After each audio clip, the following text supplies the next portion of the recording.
சென்னை சூளைமேட்டில் மதுபோதையில் அதிவேகமாக காரை இயக்கி விபத்தை ஏற்படுத்தியதாக இளைஞர்கள் 2 பேர் கைது செய்யப்பட்டனர். சூளைமேடு பகுதியில் நள்ளிரவு 12 மணி அளவில் இளைஞர்கள் சிலர் அதிவேகமாக காரில் சென்றுள்ளதாக கூறப்படுகிறது. அப்போது ஓட்டுநரின் கட்டுப்பாட்டை இழந்து சாலையோரம் நிறுத்தி வைக்கப்பட்டிருந்த வாகனங்கள் மீது அடுத்தடுத்து மோதி கார் விபத்தில் சிக்கியது.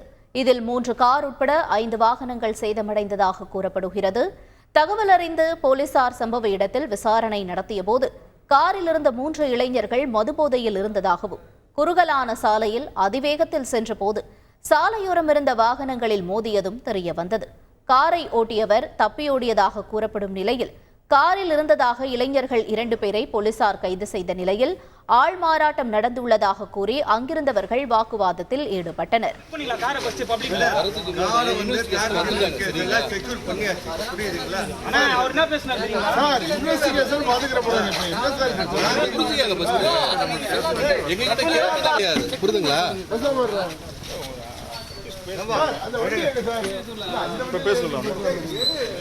என்னப்பா ஏதோ சொன்னியா சொல்லுப்பா. தம்பி என்ன தனிப்பட்ட விஷயம்ப்பா?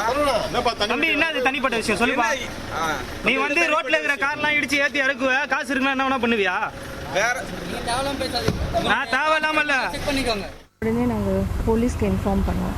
அவங்க ட்ரிங்க்ஸ் பண்ணிட்டு வந்து இந்த காரை டேமேஜ் பண்ணிட்டு தான் சொன்னாங்க. எத்தனை பேர் வந்தாங்க? 3 பேருன்னு சொன்னாங்க. நாங்கள் வெளியே வந்து பார்க்கும்போது கார் மட்டும்தான் இருந்தது. அதுக்குள்ள உள்ள இருந்தவங்க யாரும். செய்திகளை உடனுக்குடன் தெரிந்து கொள்ள உடனே சப்ஸ்கிரைப் பண்ணுங்க.